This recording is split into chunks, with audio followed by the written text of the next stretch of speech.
The untouchable True School Sports Empire proudly presents something the boxing game's been missing. Hey, what's going on? It's your boy BT, and I came here to talk some boxing with the thousands of True School Sports subscribers. Now, hope you guys are doing well. You know, in this particular video, I'm just gonna warn you in advance, if you're sensitive, if you can't handle the truth, then go, because this isn't about your feelings, this isn't about what you like, this is about the truth and being loyal to the truth and loving what's right with all your heart, soul, and might. And we're gonna talk about this Rigondeaux Casimero fight some more, because I've had time to think about it, and I've had time to look at like how some of these other YouTube channels have used this whole fight to help grow their channel. You know, that's what I've noticed. I've noticed that, and I'm not gonna say no names, but if the shoe fits, wear it. If you have made any videos negatively portraying Guillermo Rigondeaux, going extreme about, you know, him and his performance against Casimero, then you my friends are a disgrace to boxing. You are a disgrace to boxing, because, you know, I feel like when us here on YouTube as content creators, if we have an audience, you know, it doesn't matter if you have 100,000 subscribers, 300,000 subscribers, or 36,000 like I do. No matter what your audience size is, if you got an audience, you have an obligation to be honest with your audience about what's really going on in boxing and what's really going on in these fights. And a lot of people in boxing are not using their platform for the good of boxing. They're using it to divide boxing. With that being said, let's talk about this Casimero Rigondeaux fight, because I really feel like this is a classic case of people's feelings overriding what actually happened in the boxing ring on the night. Now, let me just preface everything by saying this. I have no reason to stick up for Guillermo Rigondeaux. I really don't. He's not a favorite fighter of mine. He's not someone that I'm a huge fan of. I mean, I respect the hell out of him because he's a fantastic boxer, but I wouldn't say he's not like, you know, Chocolatito or anybody like that. You know, to me, he's a very great boxer who I can appreciate his skill set. You know, and if I was going to be biased in this situation, I would be way more biased towards Casimero, because the interviews and the footage that I've got of Casimero training on this channel are some of my highest viewed videos of all time. So if I'm going to be biased towards anybody, it wouldn't be for Rigondeaux, it'd be for Casimero. With that being said, I didn't particularly enjoy the fight. Let me preface that. I didn't think it was the most exciting fight. It's not one that I'm gonna go back and rewatch 10 times or anything like that. It's not a classic fight, but just because I didn't enjoy it doesn't mean that the guy who had the style that I don't enjoy didn't win the fight. You know, I'm someone who, you know, if you look at who my favorite fighters are, traditionally it's guys like Chocolatito, guys like Riddick Bowe, Evander Holyfield, guys who really come to fight, to slug it out. Guys like that are my favorite fighters. Simon Brown, another one. You know, Marlon Starling. These are all fighters that like come forward in an intelligent fashion and slug it out with you and come to take your head off. Those are my kind of fighters. You know, so Casimero actually has a style that I like more. But this was your classic a boxer versus puncher matchup, and reality is this: Rigondeaux Casimero is one of the most explosive fighters in boxing. There's no doubt about that. I mean, he had a fight a couple years ago, and you know what? Like, look, I'm gonna bring this fight up to also go back to some of these YouTube channels. Like, some of these YouTube channels, like I was listening to one guy, and he was talking about how this is one of the most boring fights he's ever watched. And if this is the most boring fight you've ever watched, then you haven't watched enough boxing. And you damn right I said it. If this is the most boring fight you've ever watched in the history of the sport, then you haven't watched enough boxing, and you really aren't qualified to even have a YouTube channel to talk about boxing. Because I can think of fights that were just as bad, if not worse than this. A couple that come to mind are Rancis Bartholomew versus Robert Easter Jr., and most notably, Chris Bird versus DeVar Williamson. Ain't no fight more boring than Chris Bird versus DeVar Williamson. If you ain't seen that fight, then you haven't watched enough boxing to even make a comment like that.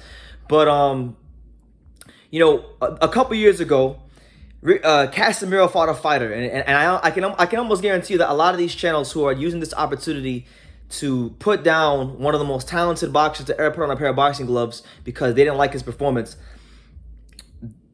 most of these people couldn't even tell you without going on BoxRec who the hell Rigondeaux Casimero beat for his world title. I guarantee you they couldn't.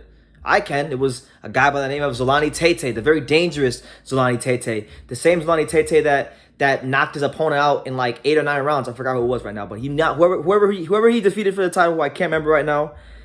It'll come back to me. He did it in like 9 or 10 seconds. It was one of the fastest knockouts in a world title fight. Very dangerous, hard punching southpaw. And we saw what Casimero was able to do to him. He fought him in the UK. I think he got him out of there in about 3 or 4 rounds. So Casimero has destroyed and absolutely manhandled southpaw fighters before, high-level southpaw fighters before. And if you think that Rigondeaux was going to stand there and trade with Casimero, you're an idiot. And you don't properly understand boxing, because it's not smart for him to sit there and trade Casimero. I've seen Casimero train. I've stood like 5 feet for him while he's hitting the pads, hitting the punching bags. The guy does not punch like a 118-pounder. He punches like a 135, 140-pounder. He's got that kind of power. He's punching way outside of his weight class. If Casimero wanted that kind of fight, he was going to have to do what Julio Ceja did. And what Julio Ceja did was he was able to cut the ring off and allow Rigondeaux to and make Rigondeaux fight him. Just make him fight him.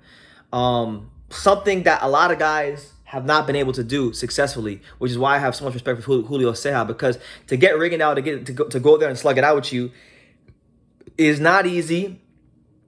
It's very difficult because Guillermo Rigondeaux is a victim of his own mastery. He has mastered boxing so much so to the point to where people can't even appreciate or see what's really going on.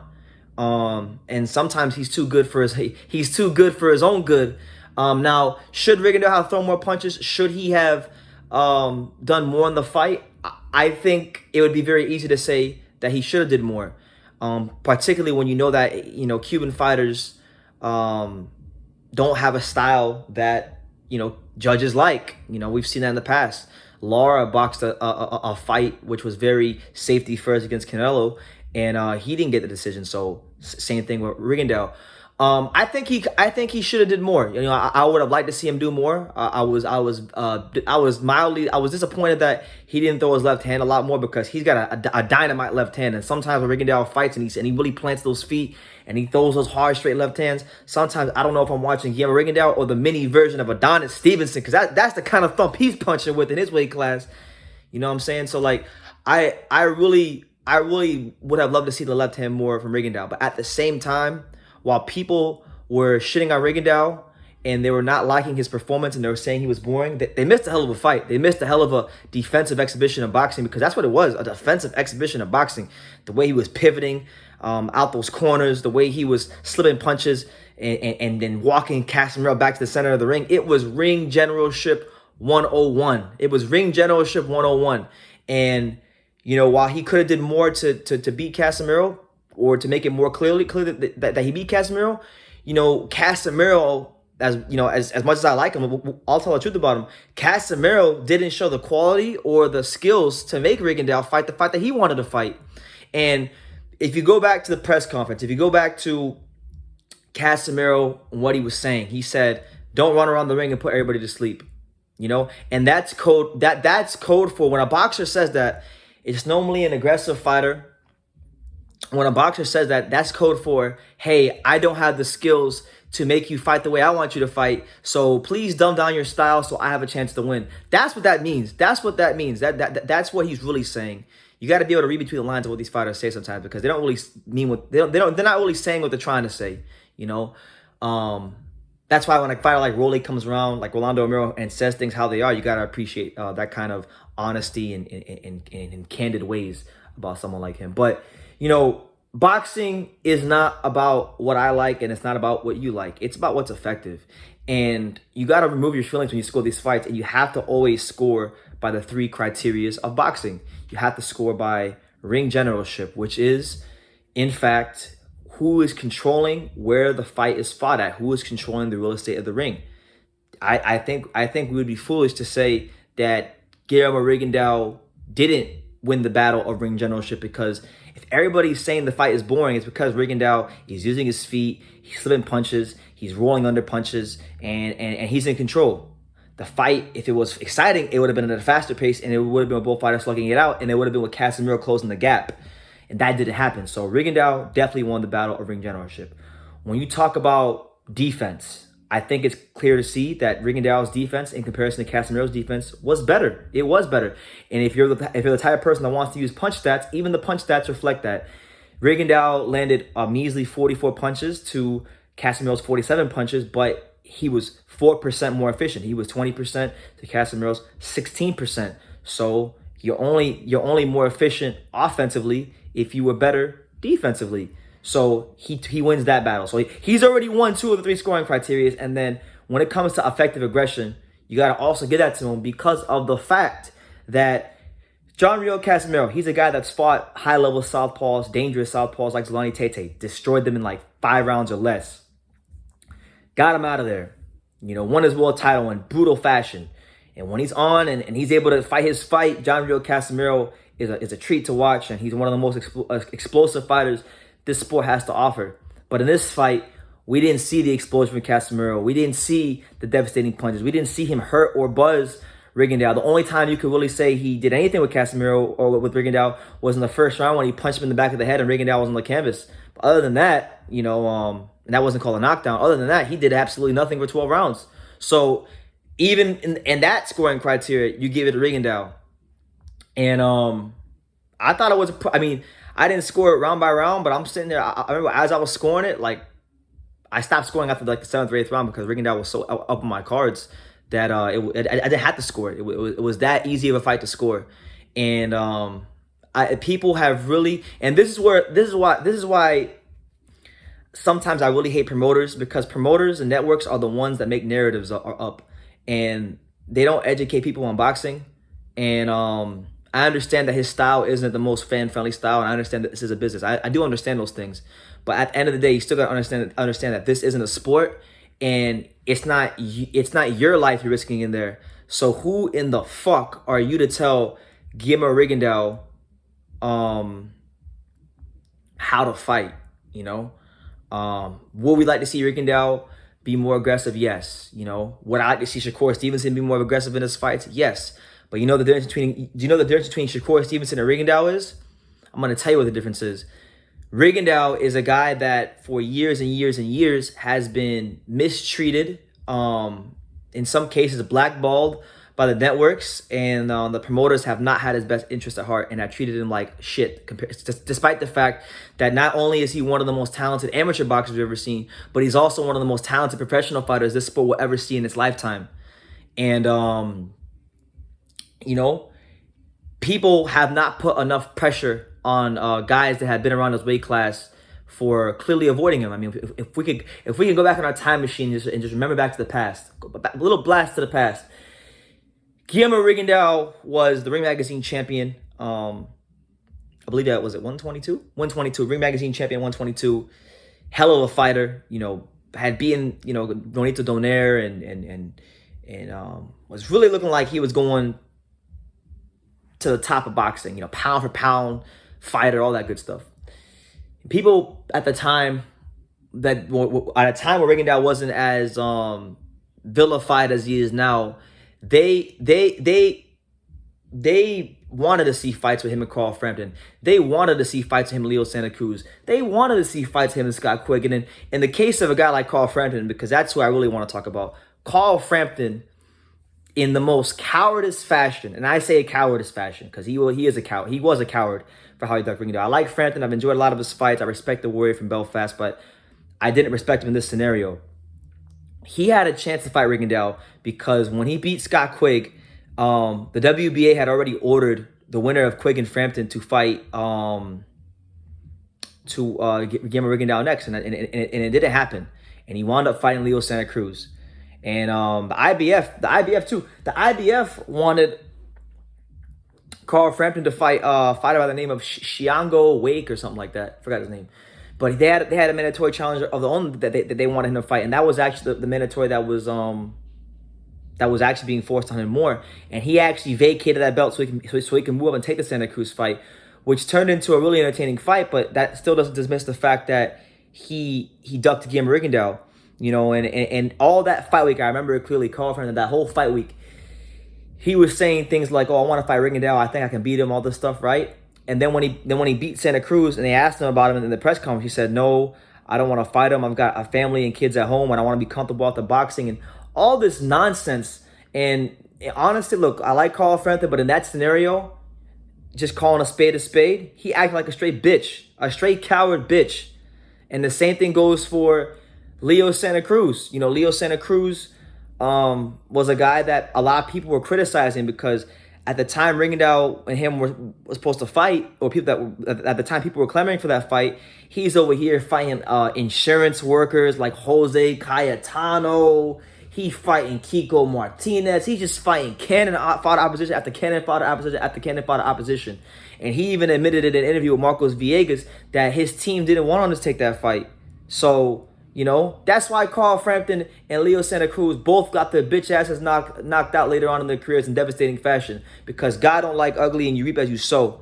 You know, you can't compromise the competitive integrity of boxing and mistreat the Ring Magazine champion of your weight class and think that you're going to get away with it. So I'm glad Jamel Herring beat the shit out of Carl Frampton. I'm glad I was there and witnessed it when Gervonta Davis absolutely decapitated Leo Santa Cruz. And he'll never be the same again. You know, I was happy about it. You know, straight up, I was happy about it. Not because I hate them as people. I don't know them as people. But I hate what they allowed to happen in boxing. They and honestly, look, I'm consistent. Look, I give Canelo a lot of bullshit. I give Canelo a lot of shit. You guys know I don't like Canelo. You think I know he's a disgrace to boxing and Mexican fighters. I've said, you guys know everything negative I said about Canelo. But if I'm being 100% honest with you, Carl Frampton was the first person I ever heard say that I'm not going to fight a fighter because he's boring. Long before Canelo Alvarez ever said Demetrius Andrade was a horrible fighter. Long before, yeah, like I was saying, Carl Frampton, you know, long before Canelo Alvarez spewed out of his mouth, but long before Canelo Alvarez ever said, "You want payday, you want payday," long before he said any of that bullshit, it was Carl Frampton who was the first fight I ever heard openly duck another fighter because they were boring. And, you know, he ducked Rigondeaux. Santa Cruz ducked Rigondeaux. Scott Quigg ducked Rigondeaux. And the list goes on and on. Bob Arum himself, when they asked Bob Arum about 7 years ago, or what was it, 7 or 6 years ago, do you want a Rigondeaux versus Donaire rematch? It was Bob Arum out of his own damn mouth who said, we're not interested in that rematch. So this is a guy that the movers and shakers in boxing, the guys who make the decisions, the administrators, the promoters, the networks, they have not taken a liking to this guy because of his style, which is more than fine. I understand it's a business at the end of the day, but it's still a sport. And us boxing fans, at least me, I can't speak for people on YouTube, but on this channel, we are boxing fans. And we appreciate all the styles.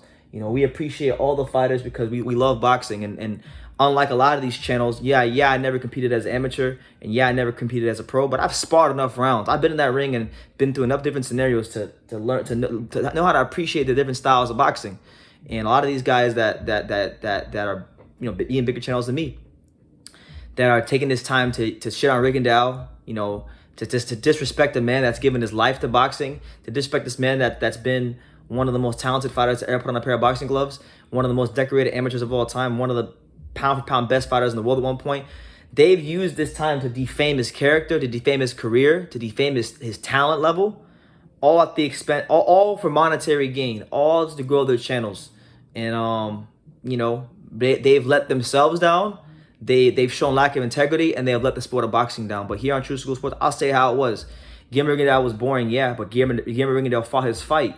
You know, a long time ago, you guys know that I've spent a lot of time around a lot of legends in boxing. And there was one legend that I spent a whole lot of time around. His name was Evander the Real Deal Holyfield. You may have heard of him. He was pretty damn good in his day. Evander Holyfield told me one time, a long time ago, when I was about 22, 21 years old, he said, "Brendan, in boxing, you got to fight the fight that works for you." And he was basically saying that no matter what your style is, whatever your strengths are, you fight that fight regardless of what people say. And we know what Rigondeaux's strengths are. We know his strengths are his footwork, his ability to control the ring with his footwork, and his left hand. And he used those strengths to his ability, and he neutralized one of the most explosive and exciting fighters in boxing, all the way down to a 16% connect percentage if you want to use Comedy Box as a reference. But either way you slice it, he was very ineffective. And if one fighter is exciting and another fighter is boring, and the fight was boring, why was the fight boring? Because the guy that was boring made it boring. If the guy that was exciting fought his fight, he would have made it exciting. So, yeah, just a big wag of my finger to anybody on YouTube, whether you have a big channel or a small channel, that has used this time with Rigondeaux and this fight with Rigondeaux to shit on him and discredit him, all at the expense of just growing your channel. You know, you've let boxing down, you've let yourself down, and you've shown a lack of integrity. We're not going to sit here and say that this is the fight of the year. I'm not going to sit here and say that I loved Rigondeaux's performance, but I'm going to sit here and stand for what's right. And I'm going to tell you that not only did Casimero lose, he lost big. And you know, and I would tell anybody that. You know, I told Sean Gibbons yesterday on Facebook. I told him, because he was posting little memes of Casimero on a track, of a Rigondeaux on a track star's body, and I said, well, hey, if your fighter knew how to fucking jab, you might have actually had an exciting fight, and you might have had a chance to win, or to really win, to legitimately win. But we know that the powers that be didn't want Rigondeaux in boxing much longer, and all these fighters from Quig to Donaire to Santa Cruz, they've gotten a pass for a long time, ducking Guillermo Rigondeaux. And you know, I'm not gonna sit here and say that he's anywhere close to Chocolatito on my favorite fighters list, but I will stand for what's right, and I will say, hey, Rigondeaux won that fight. They screwed him. You know, even Terrence Crawford disagreed, and you know, are you going to question the greatness of Terrence Crawford? Are you going to question his boxing IQ? Because I think Terrence Crawford knows a thing or two when it comes to this boxing shit. So, you know, it's about standing for what's right. And if no other channel will do it on YouTube, then I'll do it. You know, because that's the type of man that I am in my life, in boxing and in my actual life. So, with that being said, Rigondeaux, there's no reason to hang your head. Oh, last thing I wanted to say, another thing that's worth mentioning is 118 is not even his real weight class. He's a 122 pounder who has a skill down to 118, and he still shows you that even at 118, that he's able to neutralize one of the most explosive fighters in boxing, and that he's still, even at his advanced age of 40 years old, still one of the best fighters in the world. And whether you like his style or not, it's not about you liking his style. Boxing isn't about what you like. Yes, what you like is what people like will affect ticket sales and things of that nature, but it doesn't affect it doesn't determine how good a fighter actually is, because boxing isn't about boxing the sport, not the business, but boxing the sport. In that boxing ring, it's not about who sells tickets, and it's not about who's exciting. It's all about who's effective. And sometimes you can be effective being exciting, and sometimes you can be effective being boring.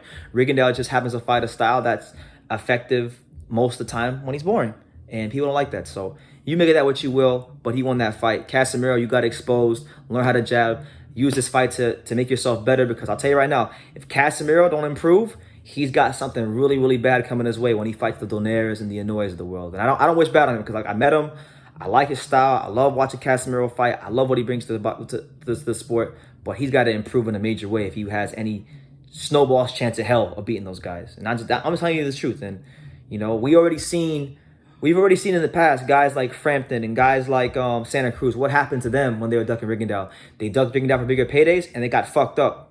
Frampton did against Herring just this year.